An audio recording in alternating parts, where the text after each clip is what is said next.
কথাটা ইয়ে করছিস না, মানে বলছিস না। আমি কিছুই তো বলিনি, আমি তো কিছুই বলছিলাম না। ভাই রে, তুই আর কিছু বলিস না, কারণ তুই মুখ খুললেই আমার কেন জানি না মনে হচ্ছে একটা কেলেঙ্কারি করবে। বলিস না। কি যে করছি আমি, কি যে হবে আমার সাথে। আরে কোথায় চলে ইয়ে করে দেখ। আরে কোথায় যাচ্ছে? আরে না, ভাইটুর অবস্থা ঠিক নেই। আমি বেশ বুঝতে পারছি ভাইটুকে যদি আমি হেল্প না করি, ও তো কোনোদিনও দেবীকে বলতেই পারবে না যে ও দেবীকে কতটা ভালোবাসে। ফুলি দিদি, আমি চলে এসেছি। হাত ছাড়াতে হবে, অনেক রান্না বাকি। চাল ধুয়ে রেখেছো? তুমি এদিকে আসো। আমি চাল ওইদিকে ধুয়ে রেখেছি, আর এই দেখো এখানে জলও বসিয়ে দিয়েছি। তুমি এবার আমাকে বলো কি কি সবজি কাটতে হবে। শোনো, আমি ভেবেছি কলি আর ছোটদার জন্য না ওদের পছন্দ মতো রান্না করব। যেমন ছোটদার জন্য আমি বানাতে চাই গোল গোল করে আলু ভাজা করে না, ওনার তো খুব পছন্দ। তার সাথে চিংড়ি মাছের মালাইকারি করব, আর রুই মাছের মাথা বানাবো, ও খুব পছন্দ করেন উনি। ওই যে এঁচোড় চিংড়ি বানাবো। আর কলির জন্য, কলি তো অত বেশি খায় না, কলির জন্য আমি বানাবো ওই ফুলকপি, আলু পটল আর দই কাতলা বানাবো। আর শুভ অনুষ্ঠান, পায়েস আর চাটনি তো থাকবে, আর 5 রকমের ভাজা বানাবো, বুঝলে তো। আর তার সাথে কি বানানো যায় বলো তো? এই তো দেবী। পাঁপড়। আরে দেবী, তুমি কোথায়? তুমি কখন থেকে খুঁজছি। শোনো, আপনার সাথে না কথা বলার আমার একদম সময় নেই, অনেক কাজ পড়ে আছে। আপনি ওইদিকে যান। আচ্ছা ঠিক আছে। ফুলি দিদি চলো, কেটে ফেলি সব। এসো তাড়াতাড়ি চলো, হাত চালাতে হবে।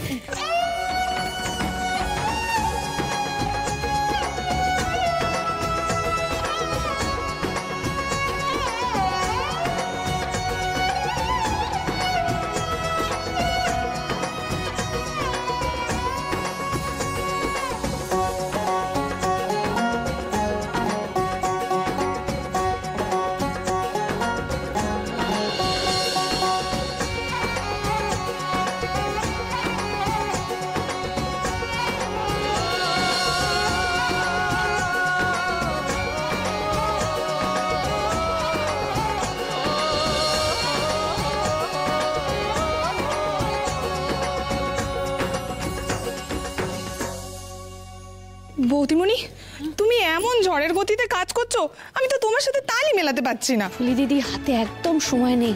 এদিকটা তো প্রায় হয়ে গেছে, এগুলো সব সেরে আবার ওই বসানোর জায়গাটাও তো সাজাতে হবে, তাড়াতাড়ি করতে হবে সব।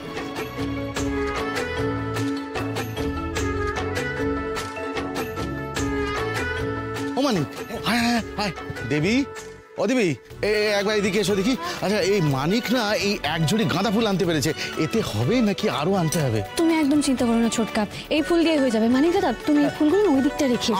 আমি দেখিয়ে দিচ্ছি। হ্যাঁ গিন্নিমা, শোনো না, বলছি যে রান্নার কত বাকি? সব হয়ে গেছে, শুধু ভাতটা বাকি আছে। আচ্ছা, আর শোনো, বলছি আসন বের করা হয়েছে, তারপরে কাঁসার থালা বাটি বের করে ধুয়ে পরিষ্কার করে রাখা হয়েছে তো? সব করা হয়ে গেছে, তুমি একদম চিন্তা করো না, আমি বের করে রেখেছি, আমি নিয়ে আসছি। তাড়াতাড়ি করো। ও ফুলি, হ্যাঁ গিন্নিমা, ভাত হতে আর কতক্ষণ লাগবে রে? সব রান্না হয়ে গেছে, ভাতটার একটু পরেই হয়ে যাবে। আচ্ছা, তাড়াতাড়ি কর।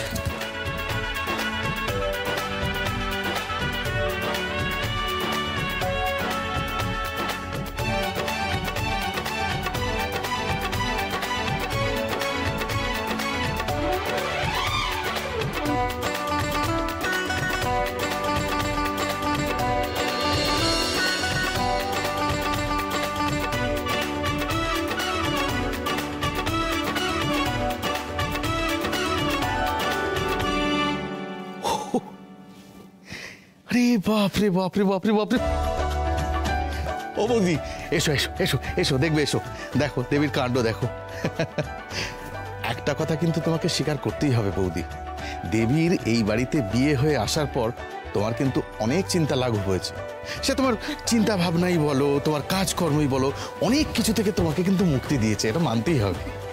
না মানে এগুলোকে বোধহয় ওই চিন্তা ভাবনা কাজকর্ম থেকে মুক্তি দেওয়া বলে না, এগুলোকে বলে ধীরে ধীরে সমস্ত অধিকার নিজের হাতের মুঠোয় করে নেয়, তাই না? ছোট, কেন এভাবে বলছিস? একটা সময় পর সংসারের দায়িত্ব পরের প্রজন্মের হাতে তুলে দিতে হয়, আর সেই হাত যদি দেবীর মতো শক্ত হাত হয়, তাহলে তো আপত্তির কিছুই থাকে না রে ছোট। মানে বুঝতে পারছি না দিদি ভাই, তুমি কি এই সংসারের দায়িত্ব দেবীর হাতে তুলে দেবে বলে ভাবছো? সেটা যদি করতে পারতাম রে ছোট, তাহলে তো খুব ভালো হতো। না মানে দিদিভাই, আমি বলছিলাম তুমি নিশ্চয়ই ভুলে যাওনি যে আমাদের দেবী কিন্তু পদ্মচিহ্নযুক্ত মেয়ে নয়। আর তুমি তো অনির জন্য পদ্মচিহ্নযুক্ত মেয়েই খুঁজছিলে, তাই না? আমার কথাটা শুনে এবার চুপ করে গেছে দিদিভাই। তার মানে আমার কথাটা দিদিভাইয়ের মনে প্রভাব ফেলেছে। ব্যাস, এবার আর একটু উস্কে দিতে হবে। না মানে সেই জন্যই বলছিলাম দিদিভাই, জানো তো, যে যা করবে সেটা একটু ভেবে চিন্তে করো, কেমন? ভাবি ছোট, ভাবি, দিন রাত এটা নিয়েই আমি ভাবি। আমি জানি আমাদের দেবী দিদির বলা পদ্মচিহ্নযুক্ত মেয়ে নয়।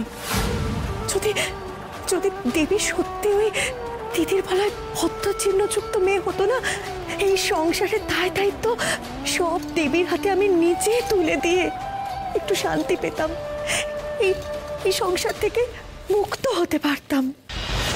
যতই বোঝাই না কেন দিদিভাই সেই এক গুণ।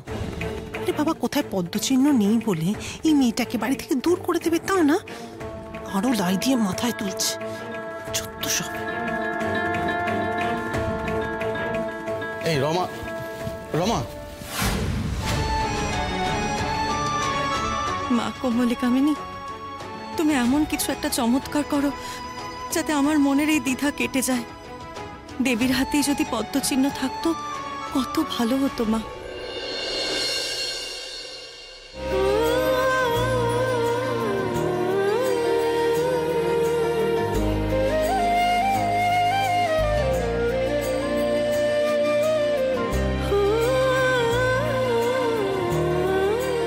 গিন্নিমা, ও গিন্নিমা, কি ভাবছো? দেবী, কি হয়েছে বলো। এদিকে এসো, এসো এসো। এই দেখো, আইবুড়ো ভাতের সব আয়োজন সেরে ফেলেছি। এবার অনুষ্ঠানটা তো শুরু করতে হবে আমাদের। খুব সুন্দর হয়েছে দেবী সাজানো।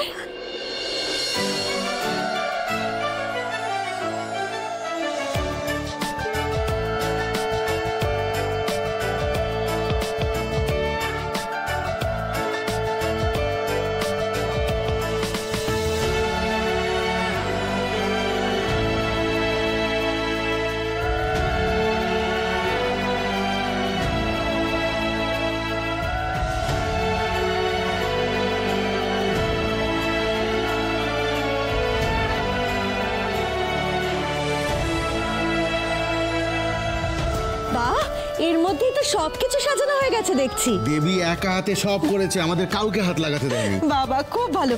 এ কি, তোরা দাঁড়িয়ে রইলি কেন? বস, আসলে বস।